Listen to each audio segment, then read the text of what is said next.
अवैध वाहतूक ज्या ज्या ठिकाणी केली जाते त्यांच्यावर कडक कारवाई केली जातील। त्यांचे जे ड्रायव्हर आहेत त्यांचे लायसन्स रद्द केले जातील। कुठलाही अधिकारी जर येत नसेल आणि मंत्र्यांना निरुत्तर सभागृहामध्ये जर व्हावं लागत असेल तर ती शोकांतिक आहे। जाणीवपूर्वक सभागृहामध्ये मंत्र्यांना अडचणीत आणण्याची प्रक्रिया जर काही IAS IPS अधिकाऱ्यांच्या माध्यमातून किंवा कुठल्याही वरिष्ठ अधिकाऱ्यांच्या माध्यमातून होत असेल तर भविष्यामध्ये त्याला चाप बसेल।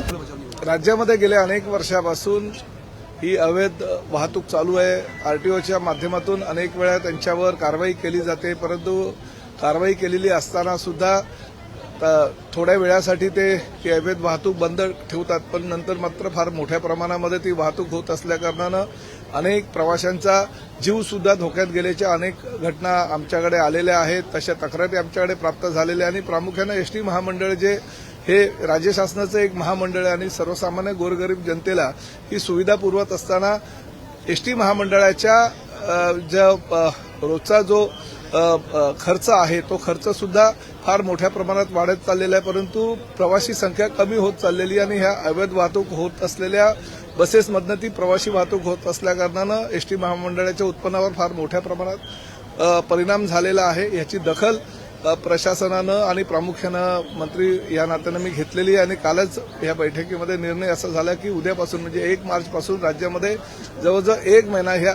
अवैध वाहतूक ज्या ज्या ठिकाणी केली जाते त्यांच्यावर कडक कारवाई केली जातील। त्यांचे जे ड्रायव्हर आहेत त्यांचे लायसन्स रद्द केले जातील। ज्या बसेस किंवा काही ज्या 4 व्हीलर गाड्या चालत आहेत त्यांची परवाने रद्द केले जातील। अशा प्रकारची ही मोहीम आहे आणि ही धडक मोहीम फार मोठ्या प्रमाणात घेतलेली असल्याकारणाने याला कुठेतरी आळा बसेल, परंतु भविष्यामध्ये महाराष्ट्रातील अवैध वाहतूक पूर्णतः बंद व्हावी यासाठी आम्ही कसोशीने प्रयत्न करतोय। ट्रॅव्हल्स आहेत की ज्यांना वाहतुकीला परवानगी चालू राहतील?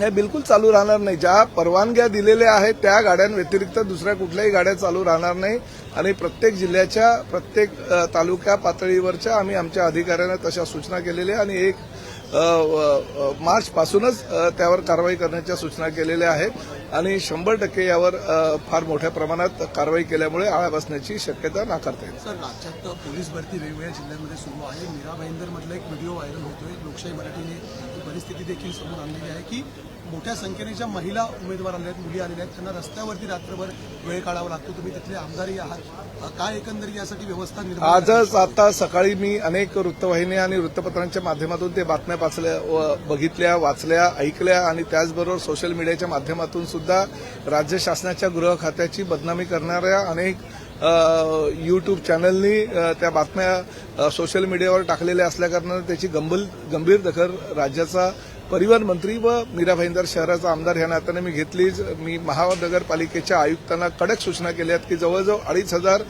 हे परीक्षार्थी आहे आणि वसई विरार मीरा भाईंदर महापालिकेच्या हद्दीतील आणि पोलीस आयुक्त कार्यालयानं ही भरती प्रक्रिया चालू केलेली आहे। 25 मार्चपर्यंत ही भरती प्रक्रिया चालू होणार आहे। मी अतिरिक्त पोलीस आयुक्तांशी आता चर्चा केली आणि त्यांना स्पष्टपणे सूचना केल्या की काही खाण्यापिण्याची व्यवस्था हवी तर मी माझ्या संघटनेच्या माध्यमातून किंवा काही NGOज आमचे जे आहेत त्यांच्या माध्यमातून करण्याच्या सूचना आमच्या पदाधिकाऱ्यांना आमच्या शिवसैनिकांना दिलेल्या आहेत आणि त्याचबरोबर महापालिकांना आयुक्तांना सांगितलेलं ती मुलं जी आहे ही महाराष्ट्राचं भविष्यातलं वैभव आहे आणि अशा परिस्थितीमध्ये जर आपली गोरगरीब मराठी मुलं जर ही रस्त्यावर झोपत असतील आणि त्याचबरोबर त्यांना खाण्यापिण्याची काही व्यवस्था होत नसेल, शौचालयाची किंवा प्रसाधनगृहाची किंवा आंघोळीची व्यवस्था जर त्या ठिकाणी पोलीस प्रशासनातर्फे जर करण्यात येत नसेल तर निश्चितपणे ती जबाबदारी महापालिका म्हणून आपण घ्यावी। महापालिका हद्दीतील जे काही BSUPच्या इमारती आहेत, MMRDची जी घरं आहेत, त्याचबरोबर महापालिकेचे जे काही हॉल्स आहेत त्या ठिकाणी यांची ताबडतोब ह्या सर्व परीक्षार्थींची व्यवस्था करून द्यावी आणि त्यांना 25 मार्चपर्यंत ज्या ज्या काही आवश्यक गरजा आहेत त्या गरजांची पूर्तता करावी अशा सूचना मी दिलेल्या आणि आजपासूनच कारवाईला सुरुवात होईल। IAS अधिकाऱ्याचं काल निलंबन झालेलं आहे। मंत्र्यांच्या ब्रीफिंगला न आल्यामुळे सभागृहाने ही कारवाई केलेली आहे। मंत्री म्हणून काय? लोकशाहीमध्ये विधानसभा अध्यक्ष किंवा विधान परिषदेच्या अध्यक्षांच्या माध्यमातून होत असलेल्या ह्या अधिवेशनामध्ये आणि प्रामुख्याने सभागृहामध्ये जर अशा प्रकारे काही चर्चा होत असेल आणि ती चर्चा होत असताना त्या खात्याचे मंत्री म्हणून जर ब्रीफिंगला बोलवल्यानंतर सुद्धा एक IAS IPS अधिकारी काय कुणीही कुठलाही अधिकारी जर येत नसेल आणि मंत्र्यांना निरुत्तर सभागृहामध्ये जर व्हावं लागत असेल तर ती शोकांतिक आहे। अशी घटना भविष्यामध्ये घडू नये यासाठी विधानसभा अध्यक्ष यांनी जो निर्णय दिलेला आहे त्याचबरोबर त्यावर ताबडतोब करतो. मुख्यमंत्र्यांनी घेतलेली भूमिका खरोखर स्वागतार्ह आहे. भविष्यामध्ये अशा प्रकारे मंत्र्यांच्या ब्रीफिंगला हजर न राहणे किंवा जाणीवपूर्वक सभागृहामध्ये मंत्र्यांना अडचणीत आणण्याची प्रक्रिया जर काही IAS IPS अधिकाऱ्यांच्या माध्यमातून किंवा कुठल्याही वरिष्ठ अधिकाऱ्यांच्या माध्यमातून होत असेल तर भविष्यामध्ये त्याला चाप बसेल. केलेली कृती अतिशय योग्य आहे आणि भविष्यामध्ये सगळ्या अधिकाऱ्यांनी याची दखल घेणं गरजेचं आहे. स्वारगेट बस डेपोमध्ये बरोबर वर्षापूर्वी जो दुर्दैवी प्रकार झाला त्यानंतर आजही तिथं कुठल्याही सुरक्षेचे एक उपाय नाही. स्वारगेट डेपोमध्ये जी काही घटना अतिशय गलिच्छ जी घडलेली आहे त्याला बरोबर आज 1 वर्ष झालेलं आहे.